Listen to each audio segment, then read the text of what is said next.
Rural Growers Association gotenore kod Tend County ma Migori oriwo lwedo mar puonjo jopur yore mag duoko piny lal mar chiemo e kinde keyo kendo puonjogi yore mag medo ndhadhu e chiemo ma gigolo e puothe kod tiyo kod masinde e weche mag keyo. Jafwambo marwa George Juma miyowa ler.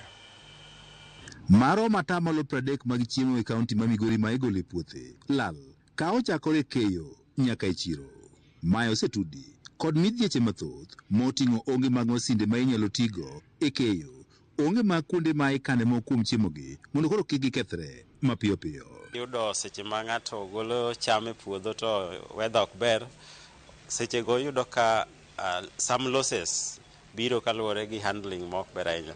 To wan kaka Migori County watemo puonjo jopur kendo watemo ni mondo giyud gigo manyalo konyogi minimize that loss. Lal mar atamalo mathoth mag chiemo ni biro e kinde ma kaunti ma Migori pod nitiere kod nok mar chiemo to ahinya e keyo ma higani. Lipot mogol e migawo mar pur e kaunti ma Lucas Musenda yango ni e keyo mar higani kaunti ma Migori oyudo mana keyo maromo kintans 27,000 nyaka 30,000 kwan man piny ka ipimo kod man madwarore mentans 42,000. As a county, we require about 42,000 tons of maize, for example.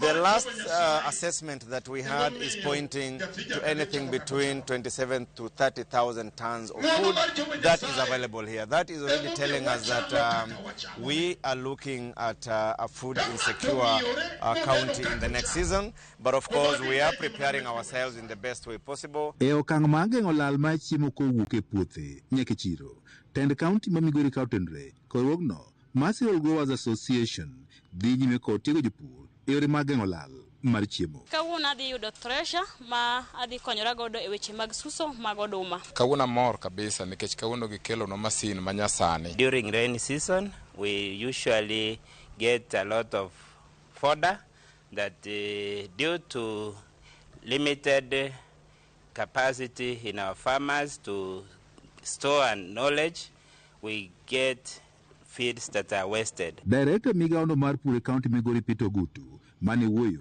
e kinde mano memo kuom jopur masinde mag keyo wacho ni gipuonjo jopur kaka ginyalo medo ndhadhu mag chiemo ma gigolo e puothe mondo kony e duoko piny lal mar chiemo ka ochakore e puothe.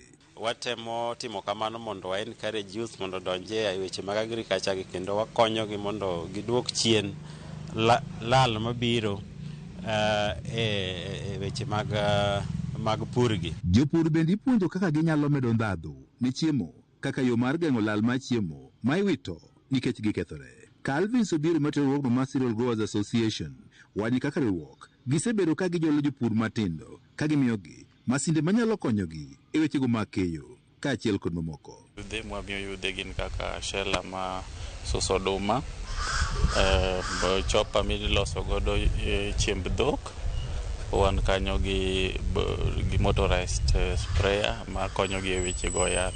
Jopur bende koro imedo jiw mondo koro pidh kothe manyalo timo maber kata kiteni mantie lokruok mar kor lwasi.